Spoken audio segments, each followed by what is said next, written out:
Okay, so this is chapter 1, lesson 3. And this one, we are going to introduce what is called music dictation.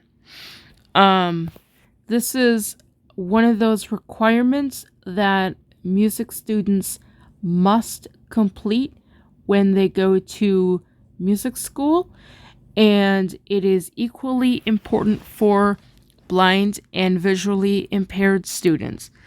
And if they can get a jump start on this before they go to school, the earlier the better, they will be much more prepared. And hopefully this little lesson will give you some ideas and some tips for doing something like this and expanding upon it. Okay, so the student will need a Braille writer and obviously some paper. Slate and stylus, you could do this with a slate and stylus.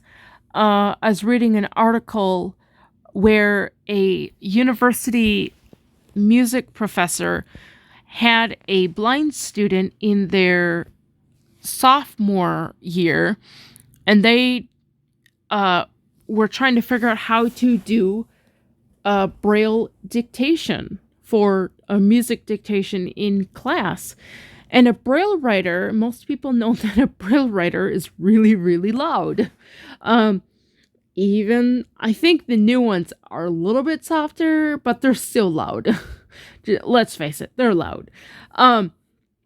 But like, a slate and stylus, every blind and visually impaired student should at least have 1, maybe 2, 3, and a whole bunch of styli in case they get lost or dropped or whatever.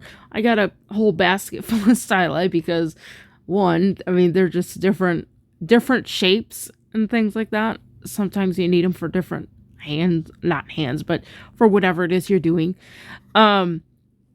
But definitely having a slate and stylus, a couple of those, and some paper. Highly recommended. So that could come in a really good handy. that can come in handy when you are in university and you're in your freshman first semester music dictation course and you need to write out music in class. This is probably a foolproof way. Turn it into your teacher. Your teacher will have fun trying to figure out what it says. But yeah. Okay, so let's move on to the reading bit here.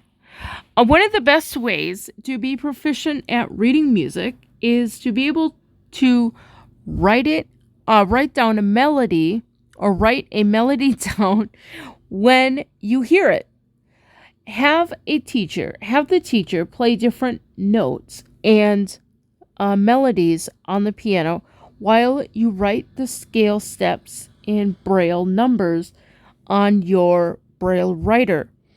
This is called melodic dictation.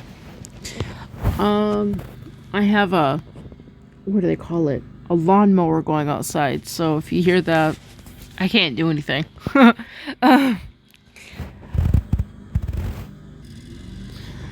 Okay, well, I don't know where he's at, but he's out front of the building. Okay, follow these simple steps, changing the order of notes frequently. That's where the hard part comes in when you're changing notes. Okay, so number 1, teacher plays do, re, mi. Student writes 1, 2, 3. Teacher plays mi, do, re. Student writes 1, 2, 3. Teacher plays sol, fa, mi. Student writes 1, 5, 1, 3. So this is how it would sound. Okay, Johnny, we're going to do a melodic dictation, and you're just going to write out the numbers of the pitches that I'm playing. Here's number 1. Little Johnny numbers his paper. Number 1. This teacher plays.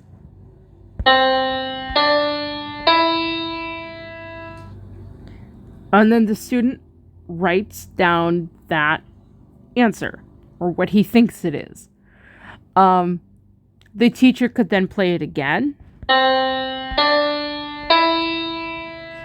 And Johnny might think, oh no, I think it's this one instead. He could fix his answer. And then the teacher could play it a third time. Okay, yep, I got that correct, little Johnny says. And then teacher would say, okay, number 2. And she would play. And so on and so forth. So that's kind of how melodic dictation works. Even at university. When I was at university, I think we had 4 listenings, meaning the teacher would play the melody 4 times. So for me, it was really helpful because I was horrible at melodic dictation. Okay. But starting out with little simple, little ditties like the stuff that I just played, or the items here. Obviously, any of these notes can be used. They can be used in any order. As a student gets better or more proficient at melodic dictation, after, okay, we can write out 3, 4 notes. Let's try to stretch it out to 5 or 6 notes. And really, obviously, you don't want to push them too fast, but when you can tell that they're getting it, extend the melodies a little bit and kind of stretch their brain. This is probably going to be a bit taxing on the working memory. So more repetitions are probably going to be needed with longer examples. You possibly might need to break them up into smaller chunks if the student is not able to memorize on the first couple hearings all the notes. Okay, so after that, we have more advanced melodic dictation. So the teacher plays do, sol, mi, re. And the student writes 1531 or 1532. The teacher plays letters E, D, C, D, E, E, E. Mary had a little lamb. The student writes 3, 2, 1, 2, 3, 3, 3. So that would be. Oh, and then here it's number 3 says try various examples of dictation lessons just for fun. The student can also write letters of notes and syllables as well. So for this Mary Had a Little Lamb, they could write out mi, re, do, re, mi, mi, mi. So that can be possible. You'd have to tell them how to spell out the syllables, the solfege. Do is D-O, re is R-E, mi is M-I, fa is F-A, sol is S-O-L, la, L-A, T-I, and then you back up to do. So that's all the spellings for you. One last thing for you to look up. Okay, so then the next section here says the lesson here is all about ear training that will lead to hearing music effectively and reading Braille music accurately. Once again, hearing and reading go hand in hand. And That is true. If you hear something and you don't know what it is, you don't understand it, you won't be able to write it down.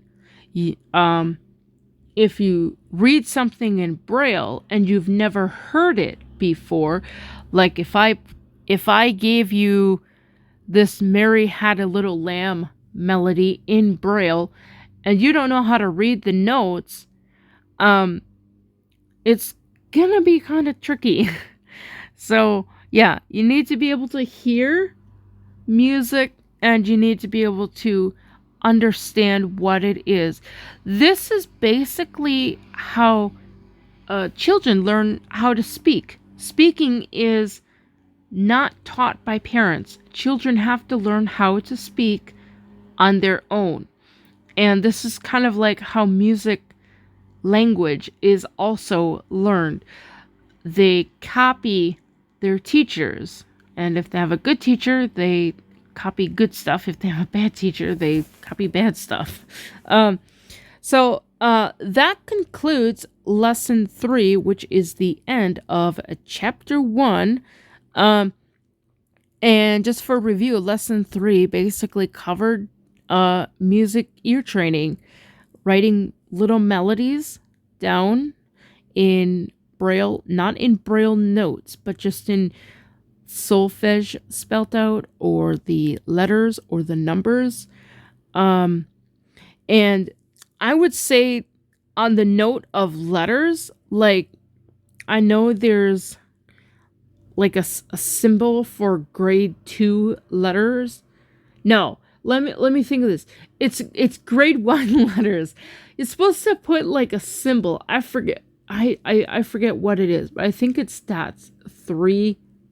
No, dots 4, 5. No, that's wrong. Dots 5, 6. I think it's dot 5, 6 is like your letter symbol. Otherwise, you might read this and accidentally think that it's a bunch of words, because like if you write down BCF, you might read that as but can every, which totally, no, actually it's BCF is but can from, no, for, from is something else. Yeah. So yeah, I personally, I'm not a big stickler for like all this like rules for writing literacy. I mean, if it's just for your own knowledge, write it however you want to. Write it in a way that you're going to know what it is that you're writing. But yeah. So the next video in this series will be chapter 2. And this is when we actually start to get into reading music notation in Braille. So I hope you stick around for that, and we'll see you next time.